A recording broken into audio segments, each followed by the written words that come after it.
भगवत गीता अध्याय 14 और श्लोक नंबर 9। सत्वं सुखे संजयते रजः कर्मणि भारत ज्ञानमावृत्य तु तवहा प्रमादे संजयत युत।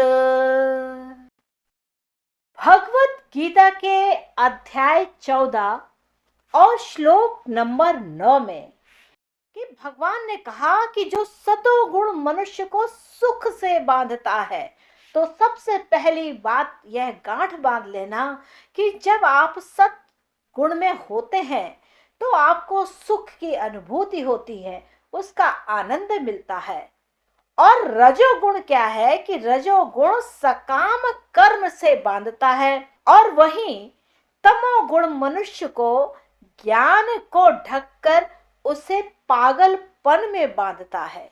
अब यहीं पे भाव समझना कि भगवान ने सत्व गुण, रजोगुण और तमोगुण का जो एक विशेष गुण है उसको बताया है। तो इसको यहाँ पर समझना कि सतोगुणी पुरुष अपने कर्म या बौद्धिक वृत्ति से उसी तरह संतुष्ट रहते हैं जिस प्रकार दार्शनिक, वैज्ञानिक या शिक्षक अपनी अपनी विद्याओं में निरत रहकर संतुष्ट रहते। रजोगुणी व्यक्ति सकाम कर्म में लगा रहता है, यानी कि क्या करता है कि वह हर समय कुछ ना कुछ ऐसा काम करता है और उस कर्म में लगातार बंधा रहता है।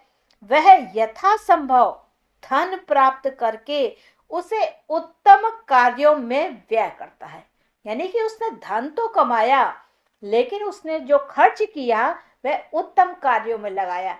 जैसे आश्रम में दे देना, जैसे डोनेशन करना किसी अस्पताल के लिए, जैसे शिक्षा के लिए डोनेशन करना। तो रजोगुणी जो व्यक्तित्व होता है, यानी कि रजोगुण से प्रधान जो आत्मा होती है, वह धन तो एकत्र करती है पर उसको किसी अच्छे कार्य के लिए लगाती है। तो यहाँ पर वह उत्तम कार्यों में अपना व्यय करता है और कभी कभी वह अस्पताल खोलता है या धर्मार्थ संस्थाओं को दान देता है। लेकिन तमोगुण तो ज्ञान को ही ढक लेता है, यानी कि वो ज्ञान को पाना ही नहीं चाहता है। तमोगुण में रहकर मनुष्य जो भी करता है वह ना तो उसके लिए अच्छा है और ना ही किसी अन्य के लिए अच्छा है।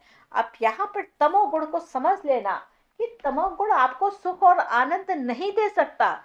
तमोगुण से आपको क्षणिक आनंद की अनुभूति हो सकती है, लेकिन अगर आप परमानेंट आनंद चाहते हैं, परमानेंट सुख चाहते हैं, तो तमोगुण से निकल करके आपको सत्व गुण की ओर बढ़ना चाहिए। क्योंकि जो सत्व गुण की जो आनंद है वह कभी भी ना खत्म होने वाला है। आप हर समय आनंद की अनुभूति करेंगे। यह सत्व गुण की विशेष बात है, क्योंकि सत्व गुण यानी कि जिसमें सात्विकता अधिक होती है। रजोगुण क्या करेगा कि वही धन तो एकत्र करेगा, मार्ग से धन एकत्र करेगा और किसी अच्छे कार्य के लिए खर्च करेगा। लेकिन तमोगुणी जो व्यक्तित्व है वह धन गलत कार्यों से अर्जन करेगा और गलत कार्यों में ही खर्च करेगा। उससे ना तो उसका स्वयं का भला होगा, ना ही किसी और का भला हो सकता है, क्योंकि अंधकार है। अंधकार से कैसे हमको लाभ हो सकता है? वह तो कालिक है, एकदम घोर कालिक है।